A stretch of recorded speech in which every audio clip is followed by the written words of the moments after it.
వర్మ గారు, ఎన్నికలు రాబోతున్నటువంటి ఈ సమయంలో మీరు ఈ సినిమా తీశారు.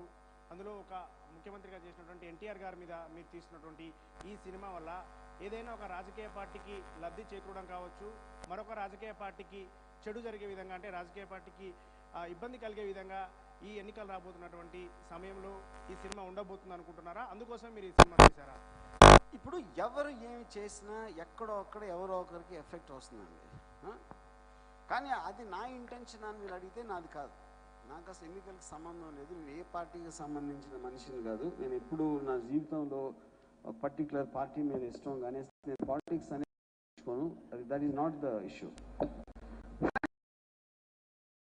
ఫిల్మ్ అనేది ఎందుకు, ఇందులో ఉన్న పాత్రధారులు, ఇందులో ఉన్న స్టోరీ సిచ్యువేషన్స్ అన్నీ కొంచెం పాలిటిక్స్కి సంబంధించినవి కాబట్టి వాళ్ళ దృష్టిలో వాళ్ళు చూసినప్పుడు వాళ్ళకి అంతకుముందు ఏం తెలుసు, అంతకుముందు వాళ్ళు ఏమనుకున్నారు, ఇప్పుడు ఏమనుకుంటున్నారు, ఇప్పుడు ఈ సినిమా వలన వాళ్ళు ఎలా మారుతారు అనేది అది ప్రెడిక్ట్ చేయడం ఇవి నా వల్ల కూడా కాదు. నేను కేవలం నేను నమ్మిన నిజం